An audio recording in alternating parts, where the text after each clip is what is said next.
गांव का सरपंच अपने घर में काम करने आने वाली काम वाली से बोलता है कि रात को तुम अपनी बेटी को भी अपने साथ लेकर आना। 2 लाख रुपए दूंगा, नथ उतराई की और पूरी रात भर मौज करेंगे। दोस्तों, उसके बाद 2 लाख रुपए दिए भी जाते हैं, नथ उतारी भी जाती है और फिर यहाँ पर 2 लोगों की जान भी चली जाती है। ऐसा मामला था एक गांव के अंदर। बहुत ही एक अजीब सी घटना है और इन घटनाओं से हमें बहुत कुछ जानकारी मिलती है कि समाज के अंदर कैसे कैसे लोग हैं और बुरे वक्त में लोग कैसे कैसे कदम उठा जाते हैं। वीडियो को पूरा जरूर देखिएगा। नमस्कार, मैं हूं सुदेश कुमार और तिरछीवा चैनल में आपका स्वागत है। यह घटना घटित होती है राजस्थान के जोधपुर के अंदर।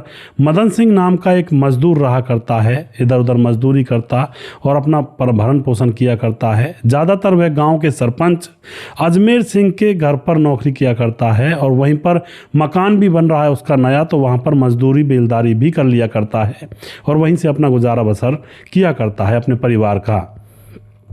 उसके परिवार में उसकी पत्नी का नाम कांता जो कि 38 साल की थी और उसके घर में राधिका है, उसकी बेटी, जिसने 12वीं क्लास पास की है अभी और अभी कॉलेज की फर्स्ट ईयर में गई हुई है।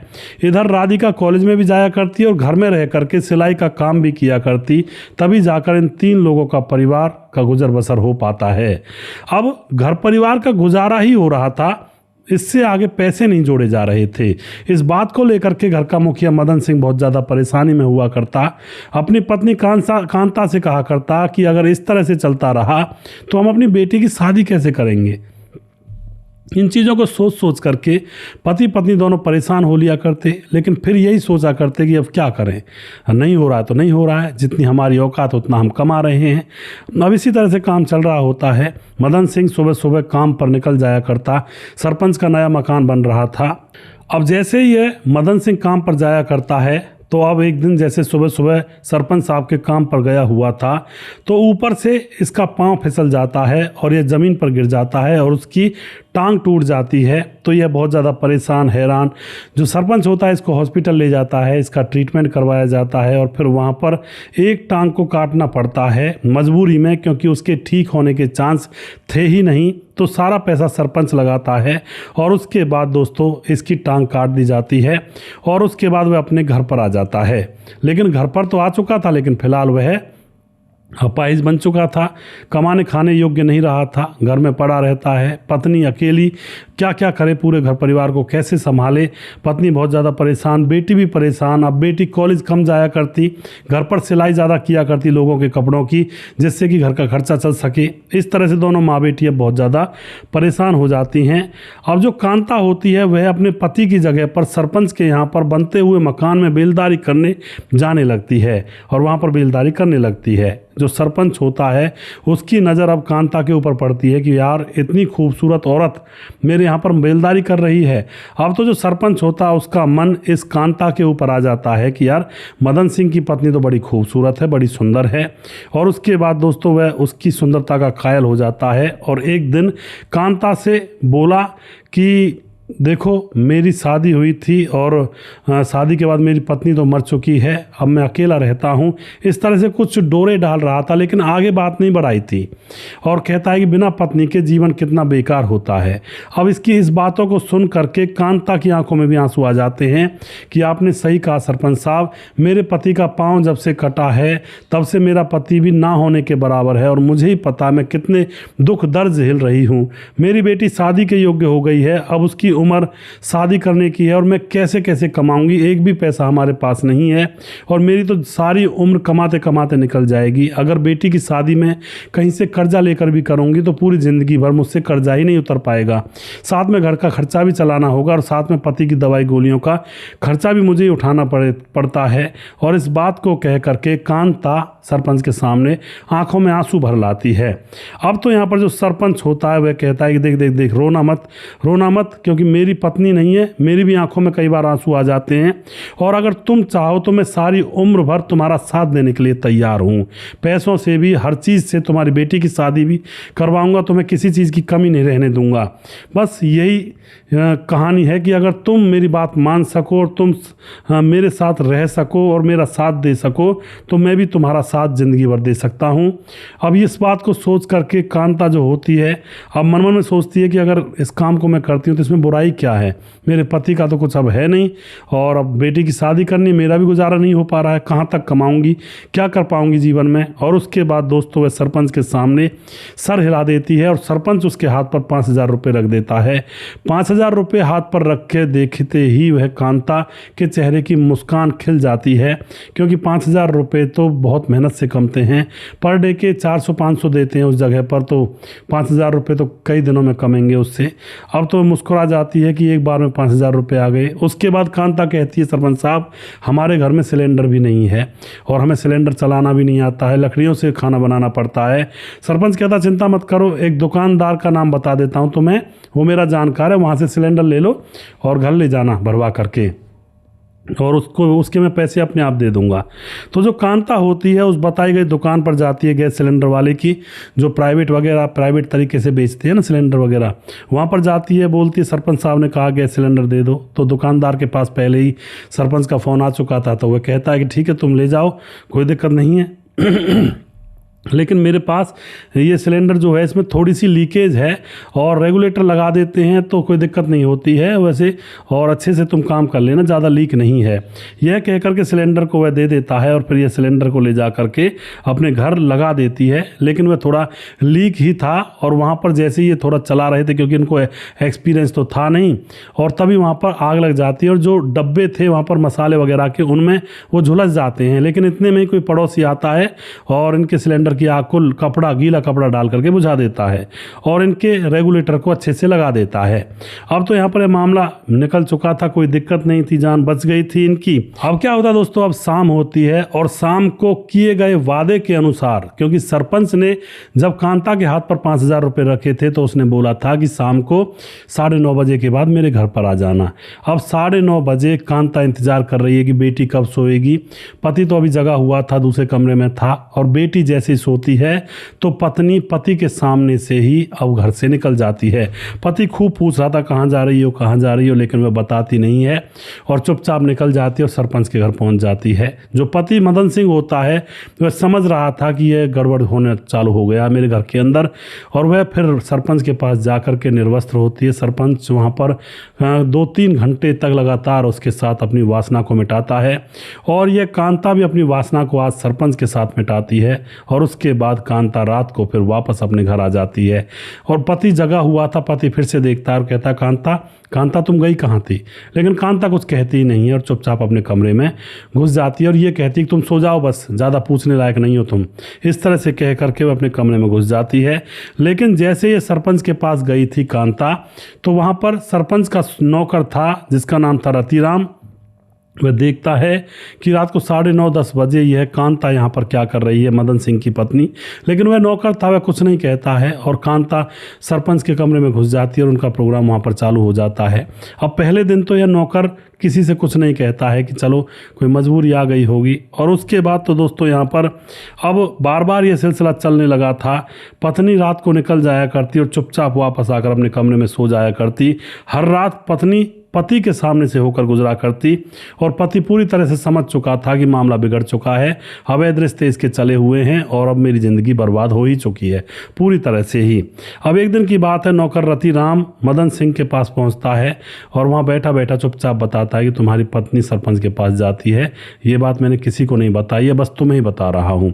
अब जो मदन सिंह है उसको तो पता था। मदन सिंह उस नौकर से कहता है, रतिराम तुझे नहीं पता, मुझे सब पता, मेरी आंखों के सामने से निकल जाती है, आंखों में आंसू आ जाते हैं कि देखो मेरी कैसी किस्मत है, और ना ही मुझे बताती है मैं कहाँ जा रही हूँ, कहाँ से आई हूँ, मैं बहुत दुखी हूँ। तो यह बात उसने रतिराम को भी बता दी थी। रतिराम भी अब चुप लगा जाता है, भाई क्या करें जब वो औरत अपनी बात पर अड़ी हुई है। तो उसके बाद दोस्तों यहाँ पर मतलब जो औरत थी कांता, इसका सरपंच का मामला चल ही रहा था, कोई दिक्कत नहीं थी। अब एक दिन की बात होती है, सरपंच रात को मतलब कांता से बोलता है कि कांता अब तुम अपनी बेटी को मेरे पास लाओ और ये लो 1 लाख रुपए। अब जैसे बेटी को मेरे पास लाओ ये कहा था जब सरपंच ने, तो एकदम से कांता को गुस्सा आया। लेकिन जैसे ही कांता के हाथ पर 1 लाख रुपए रख देता है सरपंच, तो उसका गुस्सा एकदम से शांत हो जाता है और अगले ही क्षण बोलती है कि नहीं सरपंच साहब, अगर तुम्हें मेरी बेटी को बुलाना है तो 2 लाख तो तुम्हें देने ही पड़ेंगे। अब तो सरपंच को तो हवस और वासना चढ़ी थी और 2 लाख रुपए उसके हाथ पर रखने की कह देता है कि ऐसा करो, 1 लाख तो ये ले जाओ और 1 लाख मैं बाद में दे दूंगा जब तुम अपनी बेटी को आज रात मेरे बंगले पर बुला कर लाओगी। और उसके बाद वह 1 लाख रुपए लेकर निकल जाती है और जा कर के अपनी बेटी के कमरे में पहुंच जाती है और वहां जा कर के कहती है, बेटी हमारी सारी समस्याएं ख़त्म हो जाएंगी, ये देख मेरे पास 1 लाख रुपए हैं और तुम्हें सरपंच के पास जाना होगा, बस 1 रात की बात है, किसी को क्या खबर पता चलेगी, वो 1 लाख रुपए और दे देगा और 2 लाख रुपए में तो हम तुम्हारी शादी का इंतज़ाम कुछ ना कुछ कर ही देंगे और बाकी और पैसे भी इससे लेंगे और तुम्हारी शादी में धूमधाम से करूँगी। अब तो बेटी अपनी माँ की बात समझ लेती है और उसके बाद दोस्तों अब जो माँ होती है अपनी बेटी को मना करके और फिर वह रात को ही अपनी बेटी को अपने साथ लेकर के पति के सामने से गुजर जाती है, निकल जाती है सरपंच के घर की तरफ। पति देख रहा था कि आज तो बेटी को भी लेकर गई है, तो उसकी आंखों से आंसू रुकने के नाम नहीं ले रहे थे। रात जब तक रोता रहता, जब तक वो माँ बेटी नहीं आती हैं, पर यहाँ पर उसके रोने का कोई फ़ायदा नहीं हो रहा था उन दोनों के ऊपर, मानो वो दोनों माँ बेटी जैसे पत्थर दिल बन गई हों। अब दोस्तों यहाँ पर क्या होता, रात को 1 बजे जो लड़की होती है वह वापस आती है, दोनों माँ बेटी वापस आती हैं। मदन सिंह दोनों माँ बेटियों से कहा सुनी करता है कि तुम्हें शर्म आनी चाहिए, पैसों के चक्कर में कितनी लालची हो गई है तुम, हाथ पांव से कमाओ, ज़रूरी है क्या मतलब ज़्यादा अमीर घराने में लड़की की शादी करना, किसी मजदूर से कर देंगे, ये गंदा काम तो मत करो। पर दोस्तों यहाँ पर बेटी राधिका बोलती है, पिताजी चुप रहो, बस तुम आम खाओ, पेड़ मत गिनो और हम जो कर रहे हैं हमें करने दो, तुम्हारे चक्कर में हम जिंदगी भर ऐसी तड़पते रहेंगे। अब ये सब जब बेटी ने कहे तो पिता के तो और ज़्यादा कहते हैं ना अरमान ढीले हो जाते हैं और उसके बाद माँ बेटी दोनों अंदर जा कर के सो जाती हैं। पर ये सारी बातें मदन सिंह के दिमाग में घूम रही थी कि अब ये क्या हो गया, ये कैसा दिन आ गया, मेरी किस्मत कैसी है, मैं किसी को क्या मुँह दिखाऊँगा, किसी को बाहर पता लग गया तो। अब रात भर मदन सोच रहा होता है और मदन पर जो बीत रही होती है वो तो मदन ही जानता है। अब यहाँ पर क्या होता है दोस्तों, कांता तक तो ठीक था, मदन ये सोच रहा था, पर बेटी भी जाने लगी। इस बात को सोच सोच करके उसके दिमाग में बार बार टेंशन घुसती जा रही थी। और फिर दोस्तों रात को 2-2:30 बजे के आसपास, 3 बजे के आसपास मदन जैसे तैसे बैसाखी के सहारे उठता है और जिस कमरे में दोनों माँ बेटी सो रही थी गहरी नींद में, क्योंकि यहाँ पर खूब कसरत करके आई थी तो अब गहरी नींद लग जाती है, वहाँ जा कर के गैस सिलेंडर को चुपके से खोल आता है, थोड़ा थोड़ा धीमी धीमी आग, मतलब धीमी धीमी गैस निकल रही होती है और आ कर के आप खुद बाहर सो जाता है और रात भर रोता रहता है। सुबह होती है तो आवाज़ लगाता है कि कांता चाय नहीं दोगी। अब कांता अकेली उठती है, बेटी अभी सो रही थी, उसी कमरे में सिलेंडर था और जैसे ही वह चाय बनाने के लिए गैस सिलेंडर में जो भी कुछ लगाती है तो एकदम से वहाँ पर ब्लास्ट हो जाता है और दोनों माँ बेटी की जल करके मौत हो जाती है 1 ही मिनट के अंदर। आस पड़ोस से लोग जो होते हैं इकट्ठे होते हैं, पुलिस को भी बुलाया जाता है, मामले की जांच पड़ताल की जाती है तो मामला यही मिलता है कि भाई गैस सिलेंडर फटने से इन दोनों माँ बेटी की मौत हुई है। गांव वाले कह रहे होते हैं कि बहुत बुरा हुआ है इस बेचारे मदन सिंह के साथ, बेचारा अपाहिज है, अब इसके जो बेटी थी और माँ थी वो इसकी सेवा कर दिया करती थी, लेकिन अब कैसे जिएगा, किसके सहारे, कौन खाना बना कर देगा इनको। सारे गाँव वाले इस आदमी की तरफ मतलब एक तरह से कह रहे थे, मतलब तरस आ रहा था उन लोगों को। अब यहाँ पर क्या होता है दोस्तों, दाह संस्कार कर दिया जाता है उन दोनों का। सब लोग मदन से सहानुभूति रख भी रहे थे, पर मदन को ये घटना अंदर ही अंदर अब कचोटने लगती है कि मैंने ये क्या कर दिया। अरे वो कर रही थी तो अपने कर्म का कर रही थी, मैंने ये क्या कर दिया। अब ये अंदर ही अंदर सोच रहा था इस बात के बारे में, अभी बताया नहीं था कि ये कांड मैंने किया है। पुलिस भी जा चुकी थी, ना कोई केस बना था, ना कोई मामला, ना किसी को कोई शक था, बस ये बाय डिफ़ॉल्ट अकस्मित मौत का कारण बना था और किसी को भाई ऐसा तो शक था ही नहीं कि भाई ये मदन सिंह किसी कांड को अंजाम दे देगा, क्योंकि सबको पता था कि भाई इसको तो बीवी बच्चे चाहिए क्योंकि ये खुद अपाहिज हैं। तो कोई बात नहीं, बात ठंडे बस्ते में चली जाती है। 2 महीने गुजर जाते हैं। पड़ोस के लोग इस मदन सिंह के पास खाना देकर चले जाया करते और मदन सिंह जैसे तैसे इधर उधर घसीटता हुआ अपना बिस्तर लगाता या फिर नहाता तो बड़ी मुश्किलों से नहाता, कपड़े पहनता, इस तरह से इसका जीवन गुजर रहा था। और मन ही मन दोस्तों यहाँ पर इस मदन सिंह के मन में अंतर मन में मन ही मन कचोट रहा था और यह कचोट रहा था कि यार ये मैंने क्या कर दिया, मैंने बहुत गलत कदम उठा दिया, मुझे पाप मिलेगा और इससे बहुत बुरा मुझे पाप मिलेगा, मैंने तो बहुत गलत कर दिया और मेरी अब मतलब मेरे लिए खाना भी बनाने वाला कोई नहीं है। अब दोस्तों यह मन मन में जैसे कचोटता है तो इससे रोका नहीं जाता और फिर यह पड़ोसियों को बुलाता है और पड़ोसियों के पास बैठ करके चुपचाप सारी बात बता देता है कि मैंने इसलिए यह कांड मैंने किया है। अब पड़ोसी भी बेचारे इसके ऊपर दर्द कर रहे थे। कुछ पड़ोसी ये कहते कि ऐसा कर, जो तुझसे हुआ सो हुआ, अब इस बात को ज़्यादा मत फैला, इसको चुपचाप रख, तू अपाहिज आदमी है, तूने भी गुस्से में किया और ऐसी किसी की पत्नी और बेटी हो जाए तो वो आदमी करेगा भी क्या, इतना गुस्सा तो आदमी को आ ही जाएगा। तो पड़ोसी यही कहते हैं कि इस बात को ज़्यादा मत फैला, जो हो गया सो हो गया, अपनी ज़िंदगी गुजार और कोई भक्ति में लीन हो जाए एक तरह से कि राम का नाम लिया कर। लेकिन दोस्तों पड़ोसी भी कह रहे थे, लेकिन यहाँ पर मदन बिल्कुल नहीं मानता है और उसको बिल्कुल अंदर से ऐसा लग रहा था कि मैंने बहुत गलत किया और मुझे सज़ा मिलनी चाहिए।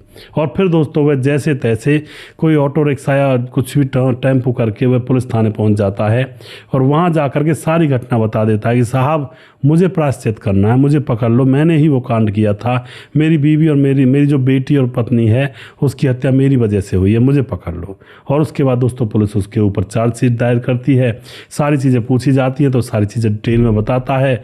और अब फिलहाल मदन सिंह जेल में है और पत्नी और बेटी की मौत हो चुकी है और जिस घर में ये लोग रहते थे, जो कभी खिलखिलाया करता था घर लोगों के द्वारा, आज उस घर के अंदर घास उगी हुई है, कोई उस घर के अंदर झाड़ू लगाने वाला तक नहीं है। वो ऐसे ही खंडर बन जाएगा धीरे धीरे या फिर कोई अड़ोसी पड़ोसी उस पर कब्जा कर लेगा। इस तरह से परिवार बिगड़ते हैं दोस्तों हवस और वासना के चक्कर में।